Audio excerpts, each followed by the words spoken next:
welcome to another week of Nerd Impact's The Mandalorian review. This was a very special episode because it's the first live-action appearance of Dave Filoni's Ahsoka, as portrayed by Rosario Dawson and as directed by Dave Filoni. So it was pretty awesome. This episode tickled me. There's a lot to unpack in this episode. Some things I think are obviously going to strike certain people the wrong way. I don't think it hit us that way. I think we were pretty happy with what we got. But yeah, let's start to unpack this. So, as we know from the last episode, Bo-Katan... Oh, by the way, this episode is called The Jedi. Bo-Katan... Well, 2 episodes ago, Bo-Katan directed the Mandalorian to go seek out Ahsoka Tano on Corvus. And they finally arrive. And I think even before we see the Mandalorian and well, not Baby Yoda anymore, but we'll get to that. Before we see the Mandalorian and the tiny Jedi, formerly known as the Child,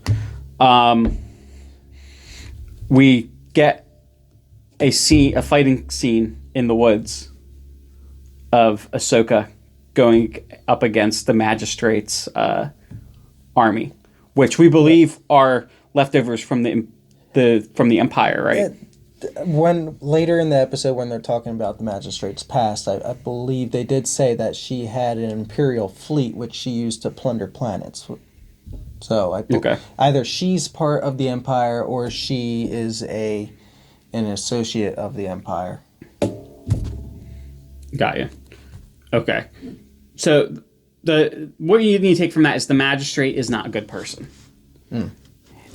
And the opening scene is really, really cool.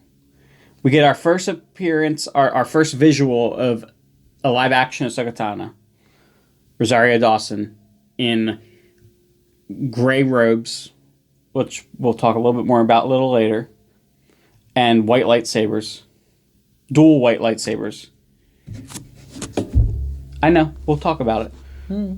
Dual white lightsabers, and she's just really badass. At one point, she comes over to a tree with a double slash, but she uses the Force to pull a chunk out of the tree and like fires it at a soldier. It's pretty awesome. But Nick, okay, so let's get right to this.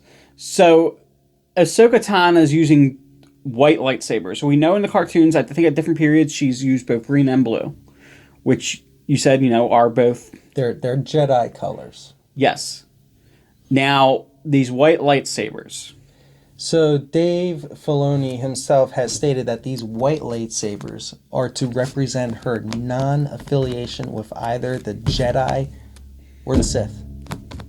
Right. And when she was a member of formerly a member of the Jedi Order, she did she was the Padawan to Anakin Skywalker. So we can see why she might not be so confident in the Jedi Order. Yeah, when your master goes dark, I jump ship. Once your master goes dark, it's no longer a walk in the park. No. You gotta rethink some life choices. Do I really want to be here? What if I end up just like him? Yeah, do I want to use a blue or a green lightsaber?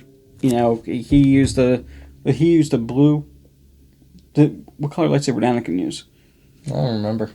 But Luke has used both blue and green. But anyway... Anakin's been through a lot of lightsabers, remember that. Yeah. But anyway, so she's got the white lightsabers, which we were talking about, like Nick said, Dave Filoni has said at some point, I don't know, was that a recent interview or was that during the original run of the cartoons? I'm not sure. I just saw he said it. Okay, but at some point he said that the white lightsabers basically mean that she's no longer affiliated with either Jedi or Sith. So we've gotten into talking about, well, does that mean she's a gray Jedi? Because gray Jedi, even though they're non-canon, the story behind them is generally that term is given to a Force user who does not affiliate with either the light or dark, they usually are able to use both sides of the Force because they have no affiliation to either. But I don't believe that Ahsoka uses the dark side of the Force. We didn't see her use it. No, but I don't believe in the series at any moment she's wouldn't. ever used it. I don't think she would. Yeah, but so she does. She is able to, for the first time, we get somebody that's actually able to communicate with a child on some level. It appears like she's either communicating with him directly telepathically or she's just drawing from his memories, one or the other.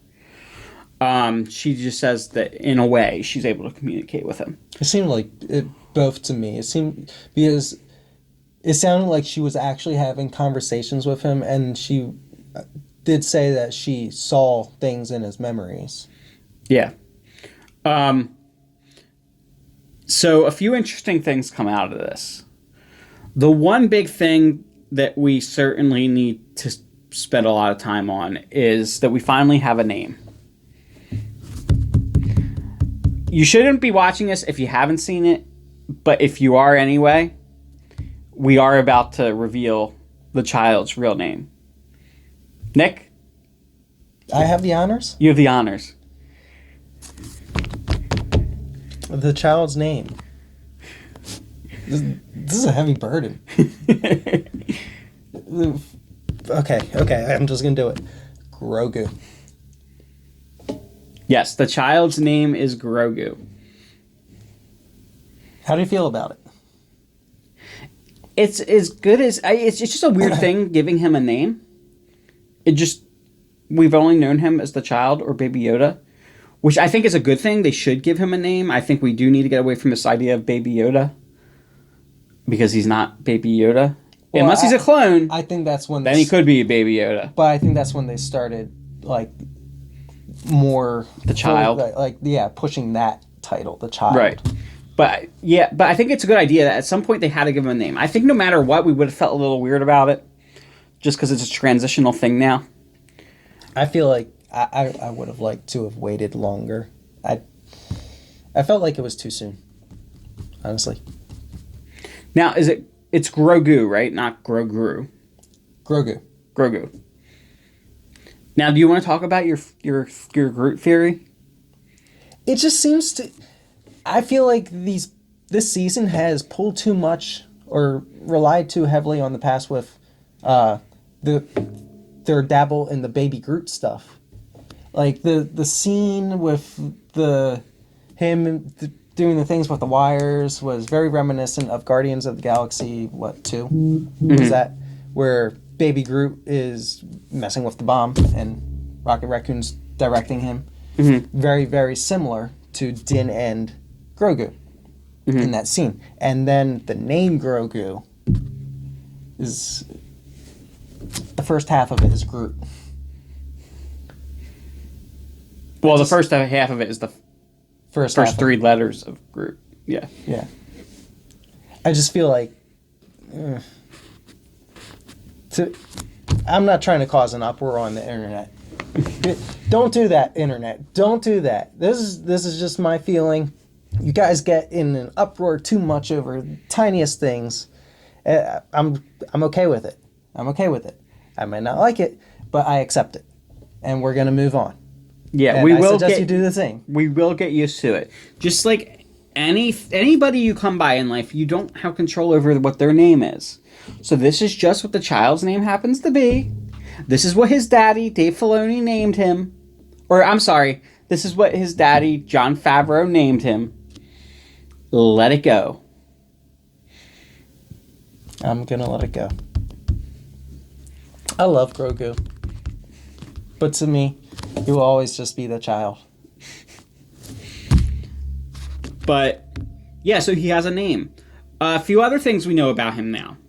He was raised at the Jedi Temple on Coruscant until the end of the Clone Wars. And then he was... I think they attempted to hide him, right? But then he was taken. He was taken, yeah. Taken and experimented on. And that by that point, apparently his memories go dark. So should we be assuming at this point that he's not a clone? We don't know.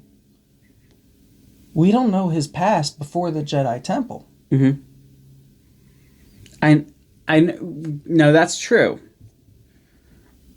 But they said that he trained there for... They made it sound like he trained there for many years with many Jedi Masters. She did say that, right? That he trained with many Jedi.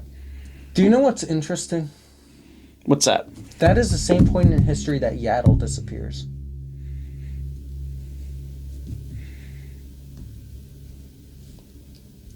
The infamous Yaddle that... You're right. She disappeared right before the Clone Wars. Do you think she went out looking for him? Or was she there with him? Remember, Ahsoka only knows that he was there because she was like mind melding with him or whatever. That she was communicating with him telepathically. That's the only way that she knows he was there. Maybe Yaddle went there, had him there. Or, you know what? These are by two different writers now at this point, like Yaddle versus Baby Yoda. Maybe they don't intend on connecting the two. I find it strange that there would be no connection to Yoda ultimately. I'm wondering if they're even going to touch base on Yaddle at all. Maybe not on Yaddle, but don't you think there has to be some kind of connection to Yoda? There could be, but there doesn't have to be. Yeah. I mean, yeah, no, I agree with you. Okay, so I believe that at some point they said that Grogu's cell count was extremely high. Yes. So maybe it is simply that maybe the only connection between him and Yoda is that race is extremely predisposed and in tune with the Force.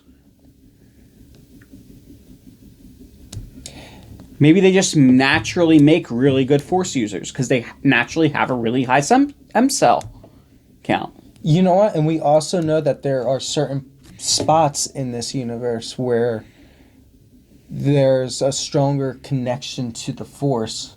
Maybe that race's home planet is near one of those stronger spots, or maybe even the origin of the Force. Yes, yeah, it could be something like that. It could be a thing like Yoda's race came from maybe like the first planet or something, like the origin of life. Kind of like the Guardians, the Maltusians in the Green Lantern lore. Yeah.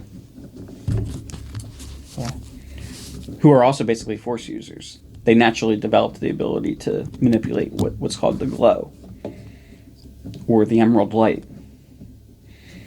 So it could be something very similar to that. Yeah, but moving on, is there anything else we learned about Grogu in this episode? Other than he's trained with Jedi, which we didn't previously know. He came from Coruscant.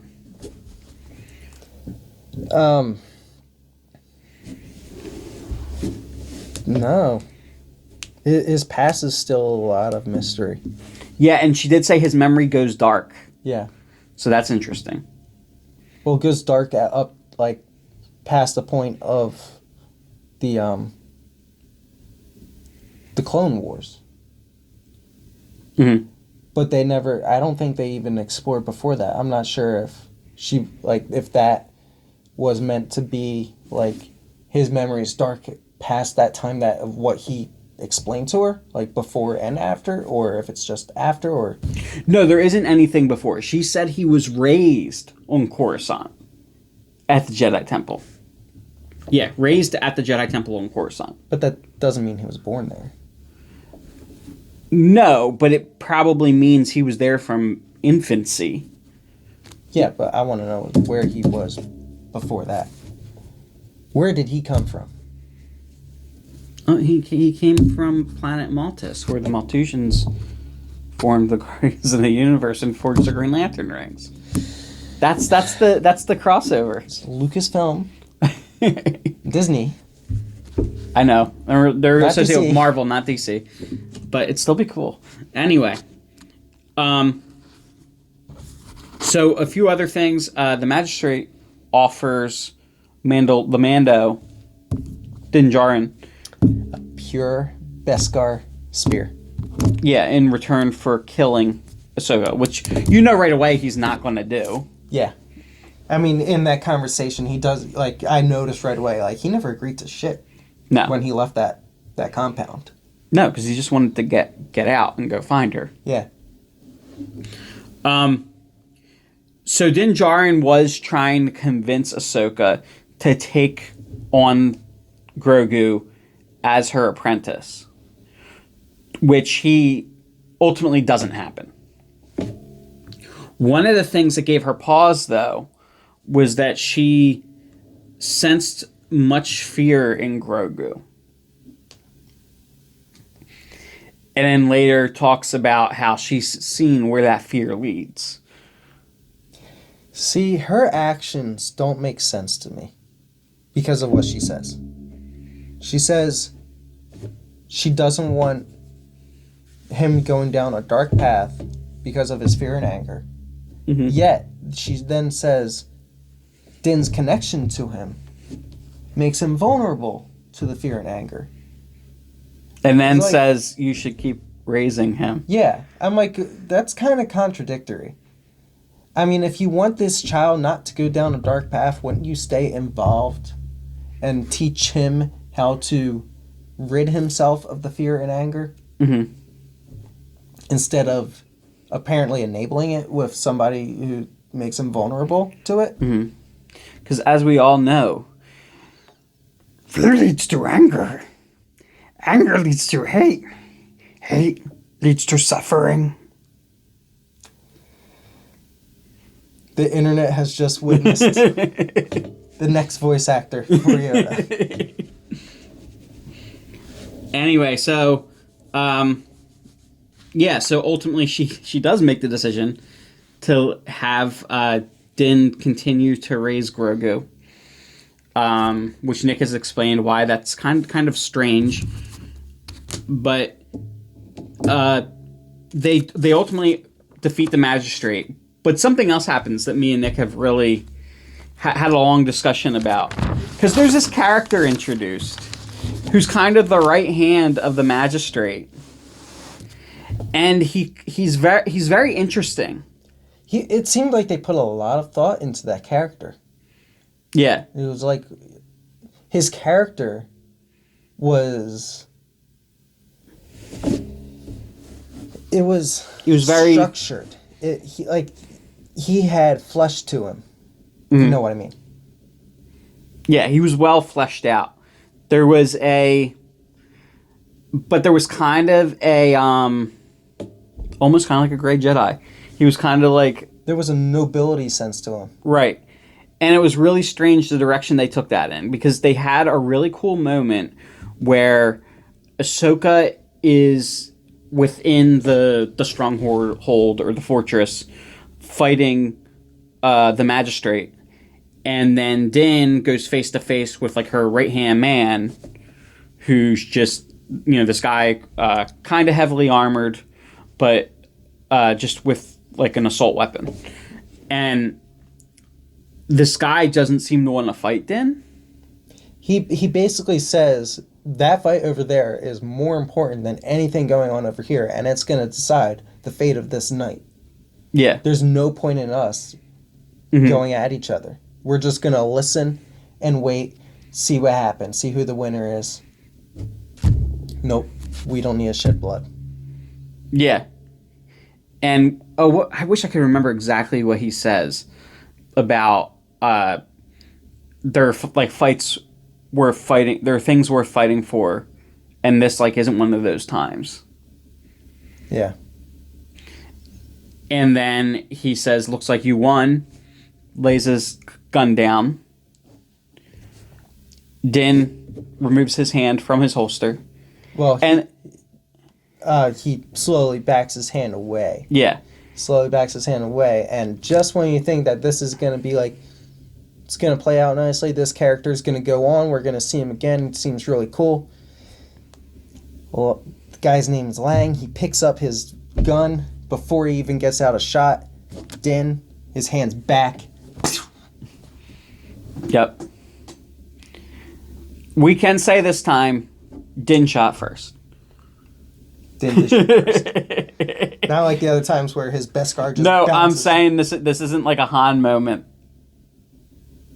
Like Han Solo and Greedo, who shot first in the bar.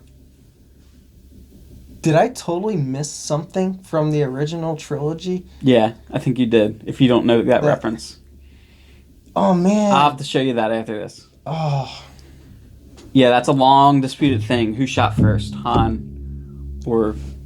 I think it's Greedo. I think that's his name. For anybody who is missing what's going on here and hasn't seen this, apparently there's a moment where the guy shoots first.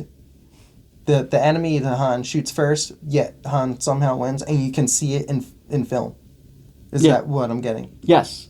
And I'll show you that moment. It's a long disputed moment. In fact, George Lucas, when they did the remastered version, they re-edited that version so that Greedo does shoot first. Isn't it really hard to get a hold of the previous version? Well, no, but it's on YouTube. I'll show you. But anyway, so Din shot first and takes out, you say his name is Lang? Yes. Takes out Lang. And it kind of ruined what could have been a really cool moment. Yeah. And I don't even think we had to see this character again. I just thought it was something to show. It would have been something cool to show you, hey, this isn't that black and white. There are people that worked for the Empire who might not totally fall in line with what you would expect of the dark side. Yeah. But yeah, and at the end we get Mando. Mando had this deal with Ahsoka that if he helped her defeat the Magistrate, she would train Grogu. So he goes back to get Grogu, and then she approaches the ship after when he's walking out, and she basically says, "No, he needs to stay with you." And then she tells him, she told him to take him to planet Tython, where there's a mountain, and at the top of the mountain there's a stronger connection to the Force where Grogu could reach out and see. Basically, like a homing beacon. Yeah. He'll reach out, almost sound like a distress signal, and if there is a Jedi that can raise him, they'll respond, or they'll find them. But there's something else here we skipped. Thrawn.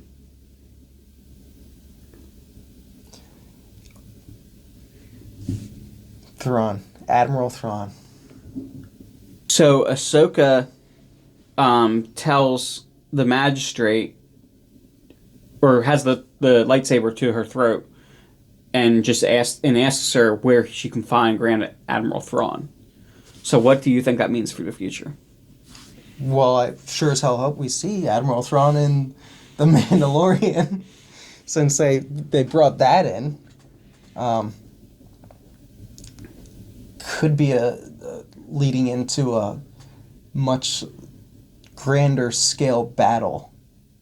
How do you think Admiral Thrawn is working with Moff Gideon, or do you think now maybe they're separate now that the Empire is gone? What if there's separate sects that split off from the Empire? Right, because it doesn't seem like there's any unity or any like one person, like one leader among the Empire. Yeah. It's kind of just like there's different groups and they have their connections and they're talking within their own connections to get what each individual person wants. Like Moff Gideon has his own agenda. I haven't seen him doing anything except pursuing his own agenda. So yeah, I think the Empire, there's no structure. It's just individual entities. Mm-hmm. Anything else from this episode that we should touch on before we say goodbye? I gotta say, I love the development between Din and Grogu. I have to say, because in that scene where Grogu uses the Force to get the ball back from Din, Mm-hmm. Din gets all excited like a proud father. He's like, good job, kid. You did it. Mm-hmm. And then Ahsoka, instead of saying that there's a strong connection between the two of you, she says there's a strong, or he has a strong connection to you. Mm-hmm. Like, she's not trying to like embarrass this proud, honorable soldier. Mm-hmm. Like, to me, it seemed like she saw like a strong like father-son connection. And well, didn't she even say at some point that you're like a father to him, or he sees you like a father or something? At the end of the episode, she finally says, "You're like a father to him." Yeah, so that tells us more about, well, not only how the child feels, but how Mando feels. Yeah, he's definitely taken like a fatherly. He has a fatherly love for him. Love for him, yeah. I think that's it for today's Mandalorian view. The Jedi. Don't forget to like, comment, and subscribe. Check in every week for more Mandalorian reviews. And we're not going to have an incoming weekly this weekend, but we will get back to that next weekend. And follow us on Facebook and on YouTube. Share the nerdiness, share our videos. And until next time, Stay nerdy.